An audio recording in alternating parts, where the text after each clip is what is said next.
హైదరాబాద్ నగరంలో రిజర్వేషన్ల కోసమని 42% రిజర్వేషన్ల కోసమని అన్ని జేఏసీ సంఘాలు నిన్ననే ర్యాలీ తీశాయి.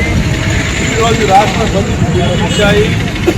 ఈ బంధును కర్నూలు జిల్లా బీసీ సంఘాల జేఏసీ మద్దతు తెలియజేస్తూ మరి ఈరోజు మహాత్మా జ్యోతిరావు పూలే సావిత్రిబాయి పూలే విగ్రహాల ముందర ధర్నా నిర్వహించాము.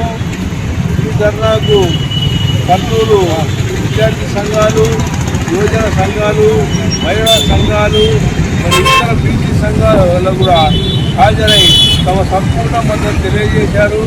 ఇది అన్ని రాజకీయ పార్టీలు కూడా ఆడుతున్న డ్రామా. ప్రతి ఎలక్షన్కు ముందుగా అసెంబ్లీలలో రెజల్యూషన్స్ పాస్ చేసేసి తర్వాత వాళ్ళ మనసులతోనే కోర్టులు, హైకోర్టులో, సుప్రీంకోర్టులో కేసులు వేయించేసి మరి బీసీ రిజర్వేషన్లు 2 సంవత్సరాలుగా ఆపుతున్నారు. ఇకపైన ఆపే అవకాశాలు చాలా తక్కువగా ఉన్నాయి. బీసీలో విపరీతమైన చైతన్యం వచ్చింది. మరి ఈ చైతన్యంతో పాటు పగ రగులుతుంది.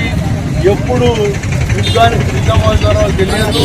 ఇప్పటికైనా ఈ యొక్క రెడ్లు, కమ్మలు, మరి పిల్లమలు పిచ్చి కుక్కల్లాగా మరి యాంటి ఆడే మలాది తినే పందుల్లాగా ఈ బీసీల యొక్క తిండిని తినడానికి సిద్ధపడుతున్నారు.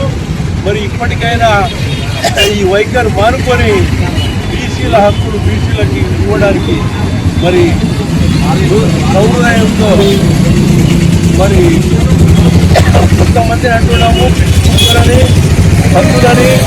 మరి ఇప్పటికైనా సౌహృదయంతో అప్పర్ క్యాస్ట్ కూడా సపోర్ట్ చేసేసి బీసీల రిజర్వేషన్ను మరి పార్లమెంట్లో ఆమోదం పొంది రాష్ట్రపతి 9th షెడ్యూల్ కూడా ఈ కార్యక్రమం ఆగదని తెలియజేస్తూ నా పేరు నక్కలబిడ్డ శ్రీనివాసులు, జాతీయ సంక్షేమ సంఘం ప్రధాన కార్యదర్శి.